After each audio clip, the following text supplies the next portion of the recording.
குளிர்பானங்கள்னு போனீங்கன்னா சில நேரங்களில் அதிக குளிர்ச்சியாக குடிக்கும்போது நமக்கு தொண்டையில் புண்ணு வர்றதுக்கோ அதை சார்ந்து மூக்கடைப்பு ஏற்படுறதுக்கோ சளி ஏற்படுறதுக்கோ வாய்ப்பு அதிகம். அதனால் ரொம்ப அதிக குளிர்ச்சியான பானங்களை, குளிர்ச்சின்னு நான் சொல்கிறது ஃப்ரிட்ஜிலேருந்து எடுக்கிற ஐஸ் போட்ட ஐஸில் வச்ச இந்த மாதிரி பானங்கள் தான்.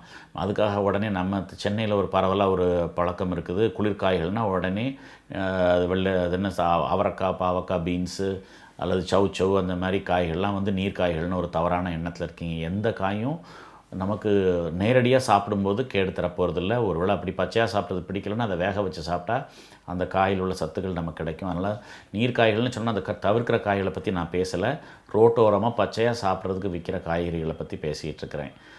வெள்ளரிக்காய், மாங்காய், அப்புறம் கேரட்டு, பீன்ஸு, கேரட்டு, அப்புறம் வந்து தக்காளி, வெங்காயம், அந்த சாலட் காய்கறிகள் இதுகளை வந்து நிறைய எடுத்துக்கிறது நல்லது இந்த வெயில் நேரத்தில். இந்த காய்கறிகளிலிருந்து கிடைக்கிற பயாலஜிக்கல் வாட்டர் போக இது வந்து மலச்சிக்கலை தடுக்கிற ஒரு முக்கியமான விஷயம். அதனால் தண்ணீர் பருகிறது ரொம்ப முக்கியம், அதை காய்கறிகளோடு சேர்த்து எடுத்துக்கிறது ரொம்ப முக்கியம்.